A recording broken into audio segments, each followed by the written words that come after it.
Bismillahirrahmanirrahim. Assalamualaikum warahmatullahi wabarakatuh. Alhamdulillah wassalatu wassalamu ala Rasulillah. Asyhadu an la ilaha illallah wa la syarika lah wa asyhadu anna Muhammadan abduhu wa rasuluhu la rasulullah ala nabiyya ba'da. Amma ba'du. Yang sama-sama kita hormati dan kita cintai Ketua IKD Kabupaten Trenggalek, yang juga kita hormati Kepala MAT Terpadu Permata Umat, yang kita hormati dan kita cintai pula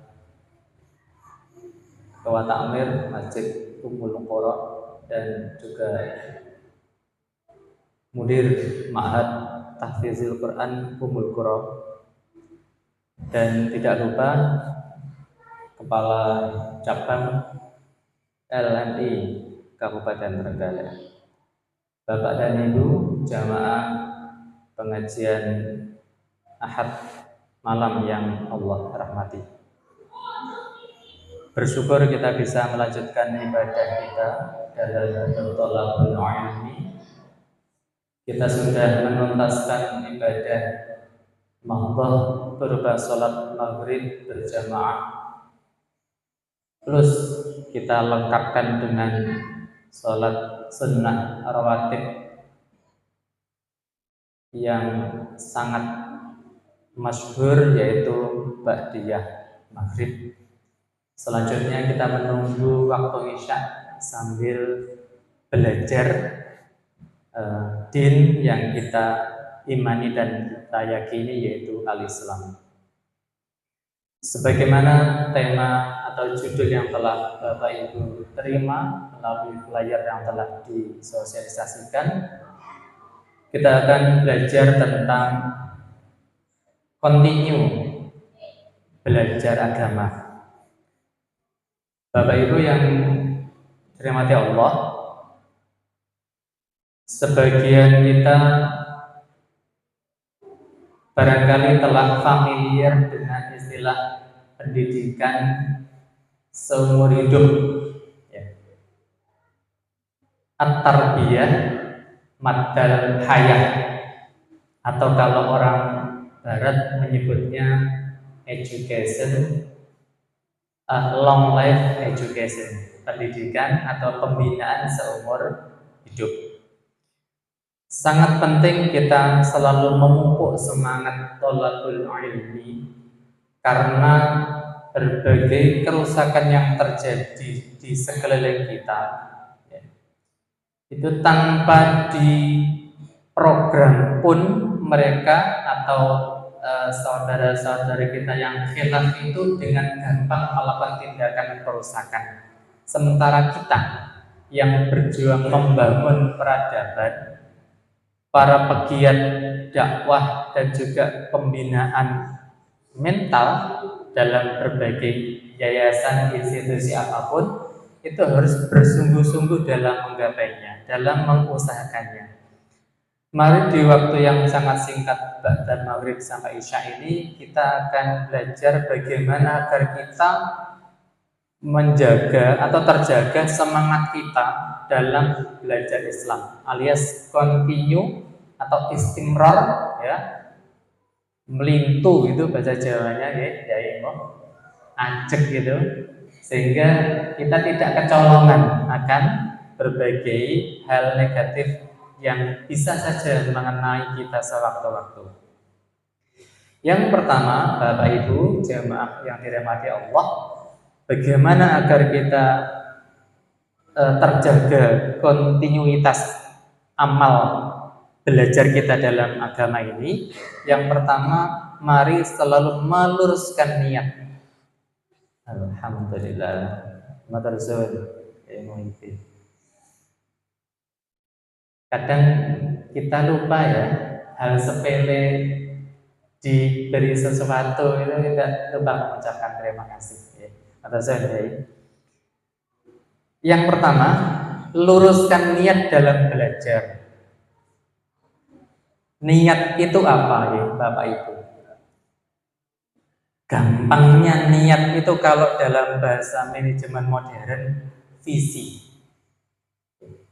Impian terbesar yang memang menjadi dasar segala pijakan amal kita atau aktivitas kita. Ketika niat itu terjaga, niat itu terbina lurus, maka insya Allah ya, sudah merupakan sebuah modal besar kita bisa continue dalam mempelajari agama ini. Allah berfirman dalam surah Al-Bayyinah ayat 5, A'udzubillahi minasyaitonirrajim. Wa ma umiru illa liya'budullaha mukhlishina lahuddina hunafa'a. Padahal mereka tidak disuruh kecuali agar menyembah Allah dengan memurnikan ketaatan kepadanya dalam menjalankan agama yang lurus. Begitu juga sabda Nabi Shallallahu Alaihi Wasallam dalam hadis yang saya kira Bapak Ibu sekalian sudah sangat hafal ya, karena sering dibaca oleh para khotib, penceramah, ustadz mubalik dan lain-lain, yaitu innamal a'malu binniyat wa innama likulli imri'in ma nawa. Al hadis karena panjang. Sesungguhnya setiap amal itu tergantung pada niatnya, dan seseorang akan mendapatkan balasan amalnya atas apa yang dia niatkan. Hadis Bukhari dan Muslim. Bagaimana juga Imam Ahmad berkata, ya, Imam Ahmad berkata, bihadza irtifa'al qaum. Dengan keikhlasan ini, ya, maka semakin mulialah ya sebuah kaum. Kalau Bapak Ibu mencermati ya, kemurnian atau keikhlasan itu sebenarnya masing-masing institusi, masing-masing golongan, masing-masing organisasi kadang memiliki ukuran tersendiri. Nah, ketika kita meniatkan itu lillahi ta'ala, maka acuan keikhlasan itu adalah bagaimana organisasi keagamaan kita memberikan rambu-rambu keikhlasan itu, tentunya dengan berdasar Al-Quran dan Al-Hadis. Dan IKD kami kira adalah salah satu lembaga dakwah ya, institusi kebaikan dalam menebarkan pembinaan keagamaan yang cukup konsisten menyerukan ini. Hadirin rahimakumullah. Yang kedua yang bisa menjadi penyemangat kita ya, agar kita bisa continue dalam belajar adalah ya, kita amalkan ilmu. Kita amalkan ilmu yang telah kita dapatkan. Mengamalkan ilmu itu membuat seorang semakin kokoh dalam belajarnya. Ya. Mohon maaf, ini tadi saya terpaksa terlambat Bapak Ibu dalam berjamaah maghrib di sini karena qadarullah tadi siang kami dihabari di grup keluarga paman kami dirawat di Rumah Sakit Umum Trenggalek, RSUD Trenggalek, gejala stroke gitu ya. Ya. Baru ngertinya tadi siang, dan ini tadi bersama Pak Lek paling muda saya mampir ke RSUD dulu, dan akhirnya qadarullah kebagian ujung dari sholat berjamaah ya, masih dapat tahiyat akhir dari sang imam. Pengennya saya dan panjenengan semuanya ya mengamalkan ilmu yang kita miliki berupa tertib berjamaah tanpa masbuk kalau bisa ya. Syukur bisa mendapatkan takbiratul ihram imam.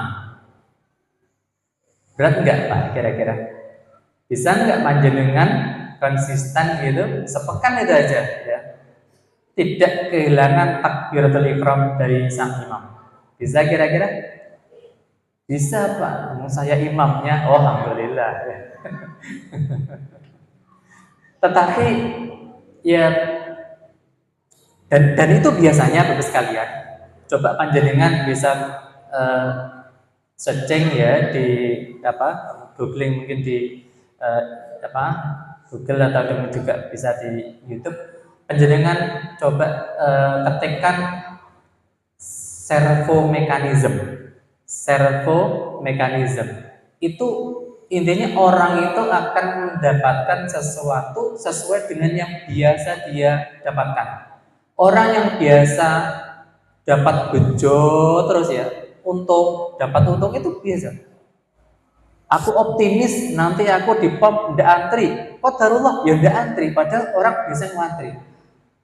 Aku optimis hari ini aku dapat tidak kehilangan sholat berjamaah. Ya, sama. Tadi saya juga meniatkan Bapak sekalian. Dari rumah sakit itu kan tidak terdengar sama sekali adzan maghrib. Mungkin masjid rumah sakit juga belum adzan kayak gitu. Saya optimis, bismillah, tidak memperhatikan jam, pokoknya pamit dari taklim kemudian saya keluar.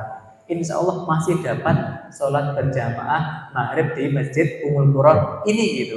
Qadarullah dapat, meskipun hanya ekornya gitu. Tapi saya memasang betul-betul optimisme. Aku tidak akan kehilangan sholat berjamaah.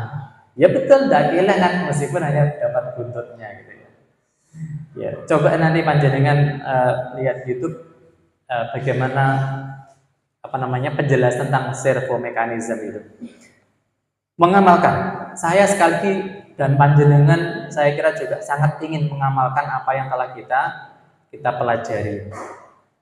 Ya, mengamalkan ilmu itu membuat seseorang akan semakin kokoh dan semangat untuk meraih ilmu lainnya. Ya, ilmu untuk diamalkan. Allah telah mencela orang-orang yang tidak mengamalkan ilmu yang telah dia miliki. A'udzubillahi minasyaitonirrajim. Quran surat As-Saff ayat ke-3. Ya ayyuhalladzina amanu lima taquluna ma la taf'alun. Kabur maqtan 'indallahi an taqulu ma la taf'alun. Wahai orang yang beriman, mengapa kalian mengatakan sesuatu yang kamu tidak kerjakan? Amat besar kebencian di sisi Allah bahwa kamu mengatakan apa yang tidak kamu kerjakan. Ilmu amal ya. Agar tidak istilahnya ya, pakaian ilmu kemudian tidak kau beramal, bagaimana tipsnya? Ya, sedikit yang telah kita ketahui maka diamalkan. Barangkali Bapak Ibu, terutama Bapak-bapak ya, telah mendapatkan pencerahan tentang fadilah, tentang hukum, tentang bagaimana status sholat berjamaah bagi para laki-laki. Nah, ketika kita sudah mendapat penjelasan itu, maka ya diamalkan.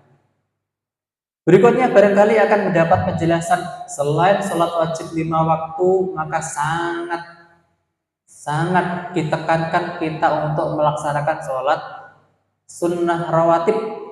Berapa Bapak Ibu dalam sehari semalam? Berapa rakaat?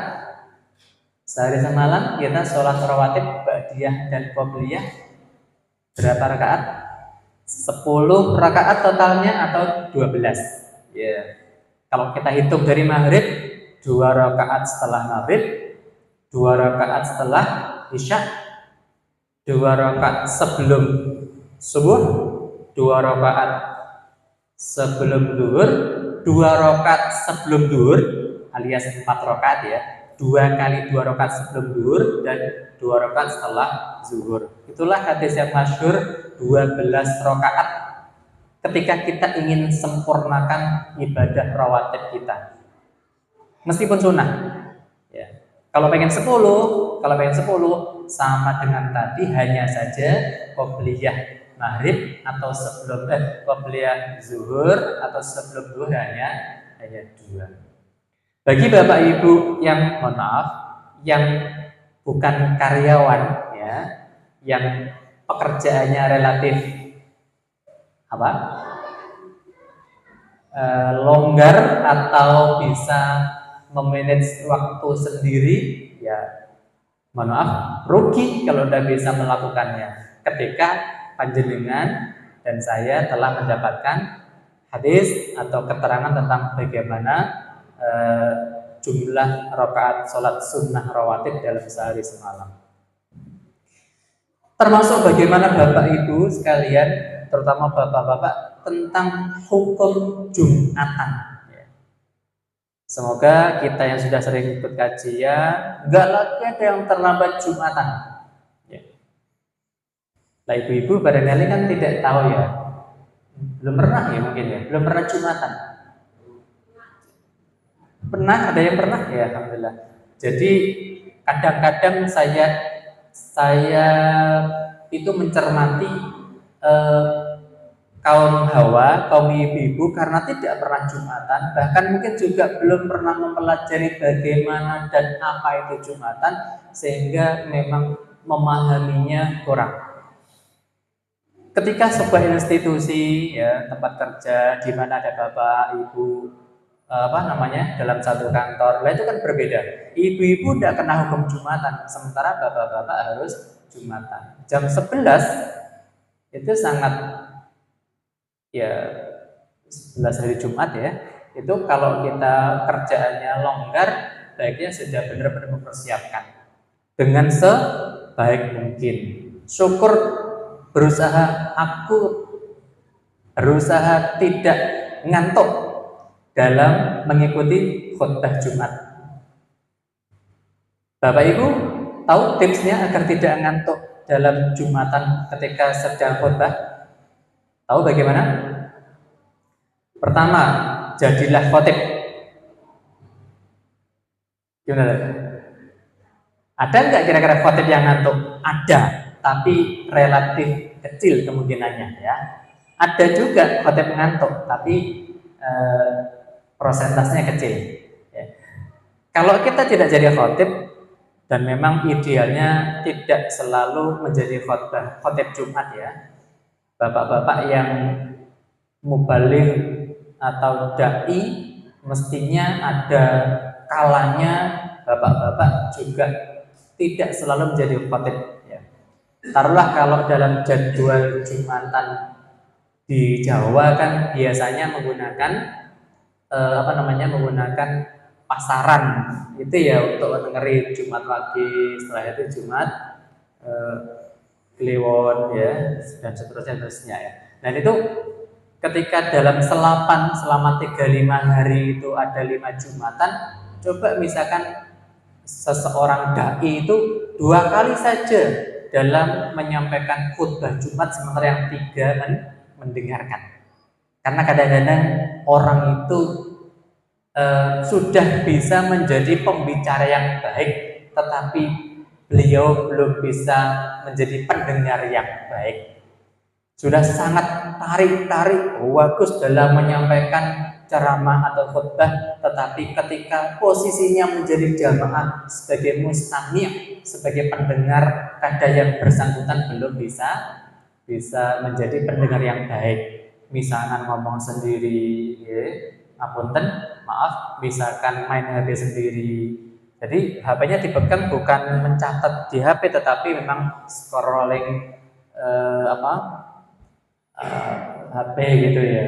Atau beliau ngentai, bahasa Indonesia ngentai itu ya. Penceramahnya mengatakan sesuatu kemudian nyinyir gitu ya. Itu berarti belum bisa menjadi pembicara belum bisa menjadi pendengar yang baik.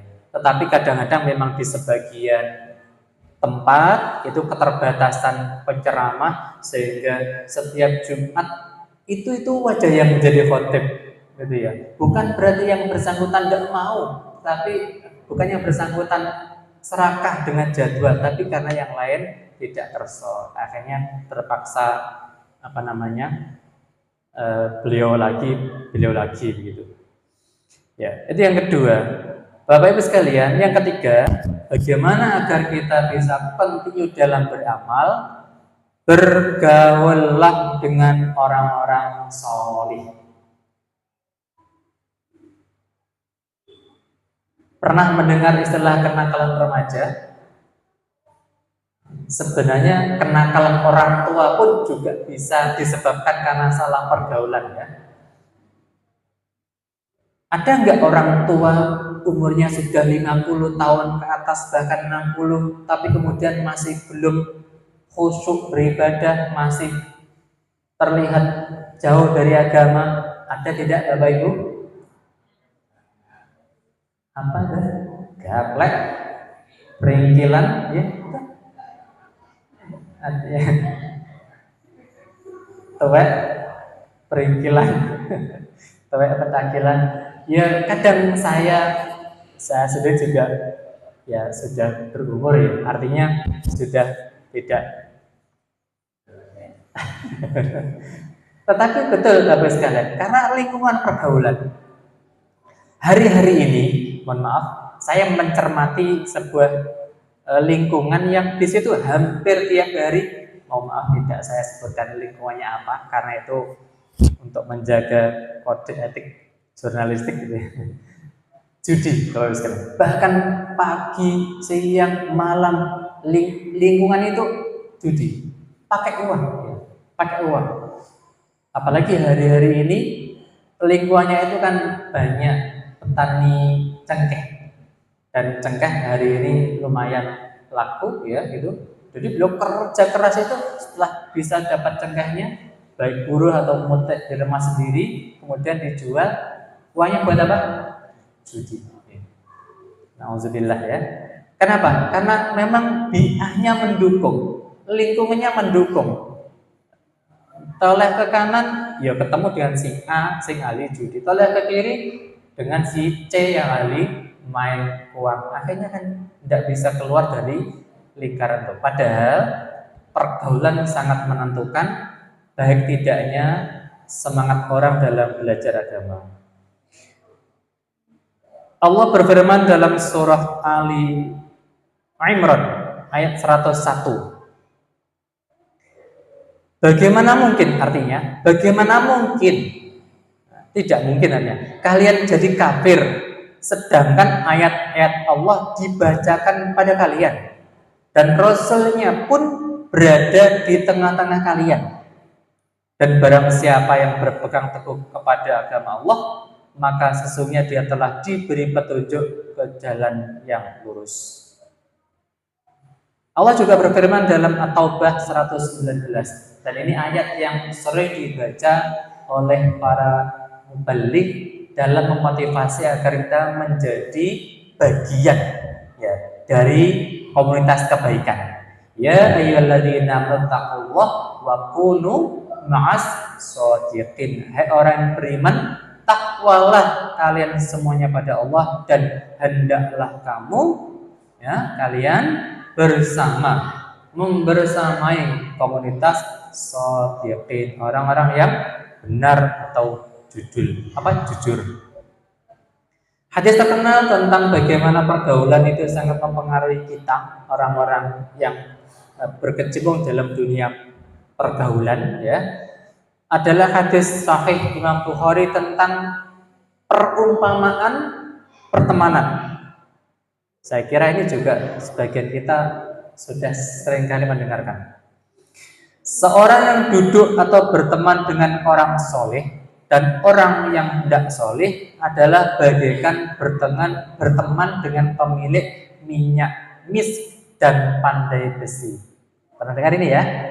Jadi pergaulan dengan orang yang soleh itu ibaratnya adalah kita berkawan dengan penjual minyak wangi, dan berteman, berkomunitas ya, gosotan bahasa Jawa nih, dengan orang tidak baik, tidak soleh itu sebagaimana atau semisal dengan kita berteman dengan pandai besi.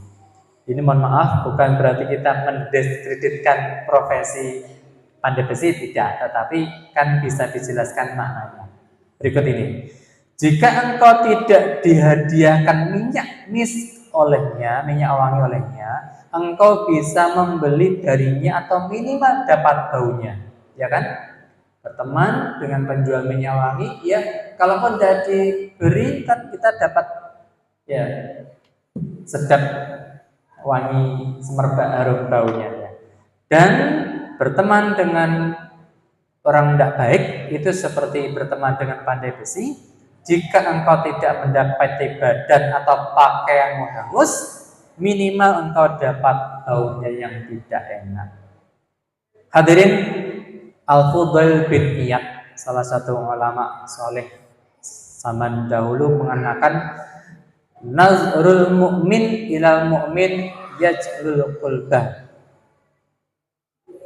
Pandangan seorang mukmin kepada mukmin yang lain akan mengilapkan hati. Jadi kita kan kadang-kadang tahu ya, ketemu dengan teman yang baik, belum dia ngomong, belum memberikan nasihat, mau ketemu tok gitu ya, salaman gitu, aura kebaikan itu terus menular. Jadi kan pernah tidak seperti itu? Atau bahkan tidak ketemu, kita suka atau mantap dengan ustadz tertentu di kanal YouTube, kita kan tidak ketemu ya, hanya mendengar beliau berceramah, mendengar beliau muqaddimah, salam, kemudian muqaddimah dengan muqaddimah yang khas ala beliau, itu sudah jelek. Kita tidak mengatakan kultus individu badan, bukan itu maksudnya, tetapi kadang memang aura kebaikan dari orang soleh itu bisa menular gitu ya, bisa menular. Selanjutnya, ibu-bapak sekalian yang kita hormati, yang keempat, agar kita continue dalam belajar agama, kita memilih sifat pertengahan. Apa namanya ya?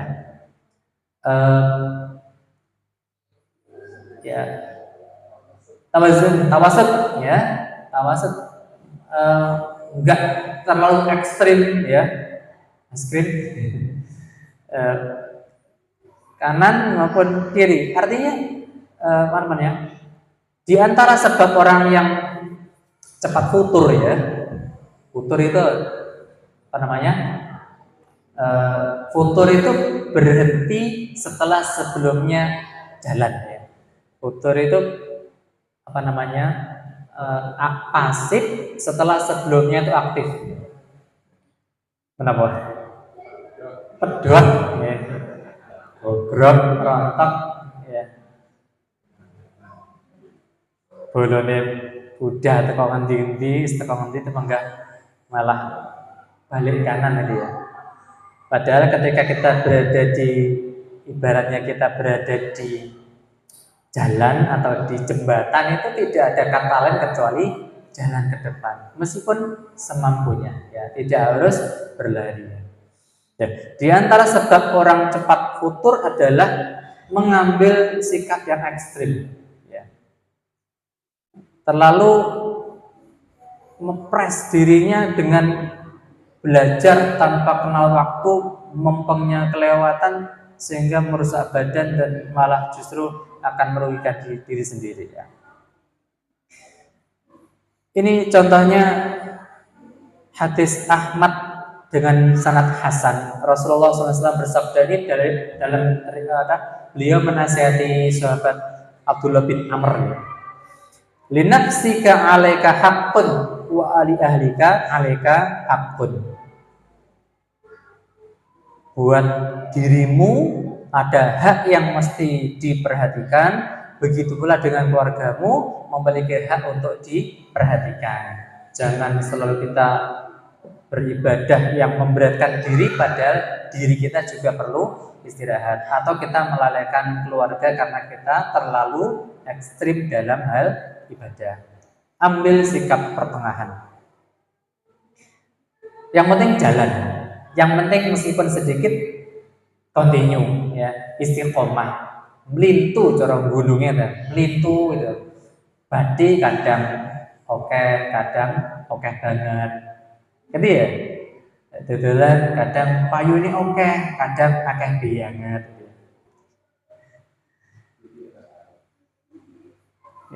Wa inna ahabbal a'mal ilallahi ma dama huwa in qalla. Hadis Bukhari Muslim. Sungguh amal yang paling dicintai oleh Allah itu adalah apa yang dawam, apa yang langgeng gitu ya. Wa in qalla, meskipun sedikit. Yang kelima, Ibu Bapak sekalian, jamaah kajian IKD yang dirahmati Allah, perbanyak doa pada Allah agar tetap semangat.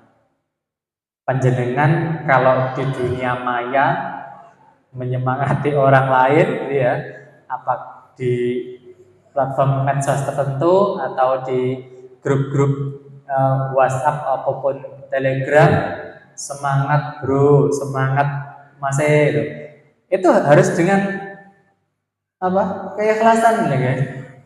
Jangan mengatakan semangat sementara posisi kita sedang rebahan, ya ya ya bolehlah pas kirim itu, tetapi kemudian jangan kita apa namanya ya, jargoni. Bapak Ibu pirsa jargoni? Ya, sengaja rasa ngelakoni. Kita kadang lah, kecuali profesi kita sebagai, mohon maaf, mungkin penyiar radio yang harus banyak memotivasi, itu memang kerjaannya adalah bicara. Lah, kalau kita pekerjaannya sebagai apa, karyawan yang indikator kesuksesan kita karena pekerjaan badan, ya, menulis atau menata arsip, ya itulah yang amal terbaik. Jadi boleh menyemangati, tapi diri sendiri harus semangat dulu. Berdoa pada Allah agar tetap semangat. Quran surat Ali Imran 146. Saya baca terjemahannya karena panjang. Dan berapa banyak nabi yang berperang bersama-sama mereka, sejumlah besar dari pengikutnya yang bertakwa. Wa ka'ayyin min nabiyyin, maaf saya baca sedikit di awal ayat. Wa ka'ayyin min nabiyyin qatala ma'ahu ribbiyuna katsir. Kalau panjenengan cermati, ribbiyun itu kan adalah orang-orang yang bersifat robbani. Ingatan ya Ustaz ya. Memiliki karakter kesolehan yang bagus. Katsir, ya, katsir berarti mewakili kuantitas. Kalau ribbiyun kan kualitasnya soleh bagus, katsir kuantitasnya banyak. Jadi ternyata kualitas dulu. Pesantren tahfidz, pondok salah, pondok modern, apakah santri perdananya langsung ribuan? Saya kira juga tidak. Every beginning is difficult katanya. Setiap permulaan itu sulit. Kajian seperti ini barangkali yang ikut juga belum tentu langsung banyak, tetapi insya Allah dengan kontinuitas, dengan istimroriyah, ya, dengan mendawamkan ini, insya Allah akan banyak bisa mendapat kebaikan dari kajian semacam ini. Berapa banyak nabi yang berperang bersama-sama mereka, sejumlah besar dari pengikutnya yang bertakwa. Mereka tidak menjadi lemah karena bencana yang menimpa mereka di jalan Allah, dan tidak lesu dan tidak pula menyerah kepada musuh. Allah menyukai orang-orang sabar. Tidak ada doa mereka selain ucapan ya Rabb kami, ampunilah kami, ampuni dosa-dosa kami dan tindakan-tindakan kami yang berlebih-lebihan dalam urusan kami, dan teguhkanlah pendirian kami dan tolonglah kami terhadap orang-orang kafir. Rabbana ighfir lana dzunubana wa israfana fi amrina wastabit aqdamana wansurna 'alal qaumil kafirin. Bapak sekalian yang kita hormati, semoga singkat yang kita sampaikan pada sore malam hari ini bisa kita ambil intinya, ya, difahami, dan mari bersama-sama kita berazam kuat untuk mengamalkan, ya, apa yang telah kita dapatkan, ya. Bapak Ibu yang hari ini tidak rawuh di masjid ini saribit atau sekalian bisa disampaikan tentang pentingnya kebersamaan dalam keluarga agar kita continue dalam belajar agama, agar kita tidak mengalami kesenjangan pemahaman dan pengamalan agama dalam keluarga kita.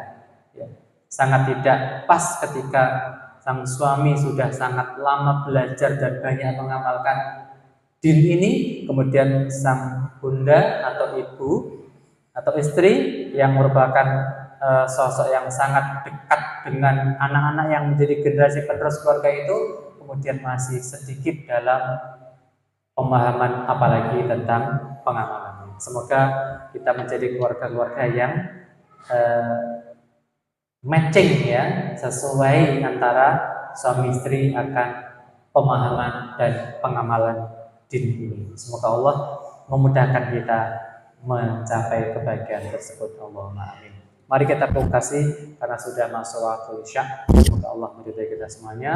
Subhanallahumma wa bihamdika asyhadu an la ilaha illa anta astaghfiruka wa atubu ilaik. Walhamdulillahirabbil alamin. Assalamualaikum warahmatullahi wabarakatuh.